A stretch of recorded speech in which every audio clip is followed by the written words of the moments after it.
ఈరోజు 23 నెలల కాంగ్రెస్ పాలనలో ఇచ్చిన 420 హామీల్లో ఏ ఒక్క హామీ నెరవేర్చక పూర్తిగా వైఫల్యం చెందినటువంటి కాంగ్రెస్ ప్రభుత్వానికి ఈరోజు జూబ్లీ హిల్స్లో ఓటు అడిగే అధికారం హక్కు లేదని నేను తెలియజేస్తా ఉన్నా.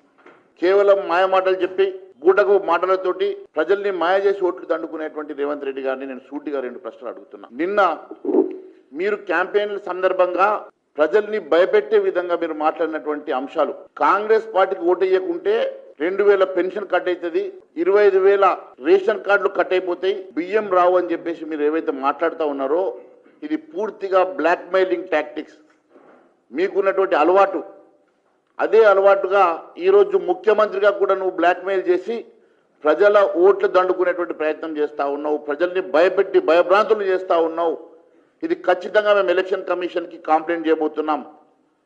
ఇది పూర్తిగా ఎన్నికల విరుద్ధంగా మీరు చేసినటువంటి బ్లాక్మెయిల్ టాక్టిక్స్ వల్ల ఓటు మాకు వేయకుంటే మీకు ఇచ్చే సంక్షేమ పథకాలని పూర్తిగా కట్ చేస్తామని మీరు ఏదైతే నిన్న బ్లాక్మెయిల్ చేసేసి బెదిరిస్తూ ఉన్నారో దాని మీద మేము ఖచ్చితంగా ఎలక్షన్ కమిషన్కి కంప్లైంట్ చేస్తామని తెలియజేస్తా ఉన్నాను.